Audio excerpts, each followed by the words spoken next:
ฉะนั้นท่านสมเด็จอยากให้ท่านนายกช่วยให้ฝั่งไทยเนี่ยถอนเรื่องการ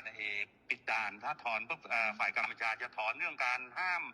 สินค้าเกษตรนำเข้าอะไรทุกอย่างก็ถอนคือตอนนี้ค่ะคือตอนนี้พี่หวดคือรัฐบาลโดนโจมตีหนักมากนะคะเพราะว่า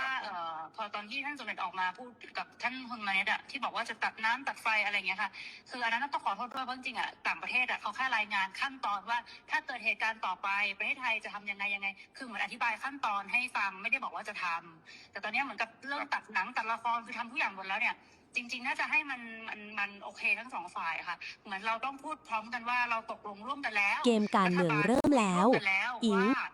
จะเปิดทุกอย่างให้กลับมาเป็นปกติได้เหมือนว่าจะเอาเป็นอิงกับคุณมาเน็ตก็ได้หรือยังไงก็ได้เนี่ยเหมือนกับว่าเราได้คุยร่วมกันแล้วก็ทั้งสองฝ่ายเนี่ยอยากให้กลับมาเป็นเหตุการณ์ปกติแบบนี้ค่ะมันก็จะโพสใช่ไหมนายกอิงอยากให้โพสใช่ไหมให้นายกโพสไม่ใช่ว่าผู้นำต่อแล้วอยากให้ใช่จะโพสจะยังไงก็ได้แล้วให้ท่านผู้แนะนำก็ได้ค่ะแต่ว่าเหมือนกับว่ามันต้องเป็นการตกลงร่วมกันนะพี่พวดเพราะว่าตอนนี้อิงกำลังโดนหนักมากเลยค่ะก็ถ้าอะไรนั่งสถานการณ์ไทยนั่งติดไฟทางมันเต้นให้ขนมจำนวนมุ้ยก็สมมาไปโตปีปกได้แต่เนี่ยน้องเปียกสงการบอเต้เนี่ยยืนถ้ากัดเพลิงจากอินเทอร์เน็ตเนาะนั่งคือทางอยู่ที่กี่มีกลุ่มนักตบะไฮการ์ดเชียร์นอเบียนปัญหาจำนวนมุ้ยจำนวนปีจำนวนใบดังให้ดังยัยถ้าเธอปากว่าแล้วก็กดสมตัวพ่อหรือน้องออดเมียนในขนมกลุ่มนักแต่เธอเบียบนังเตะปัญหาเลยที่กดถักกดสมบอปกฐานนักกดพ่อแล้วนักน้องบันทึกคือไฟกดเหมือนเต้นกดจังเอาปกหรือก็ปกนายนอมสำนักจะไปได้โดยจะกอดฐานแล้วเมนลองตัวปีบ้านนี่ยัยเนี่ยหายจากจังเอา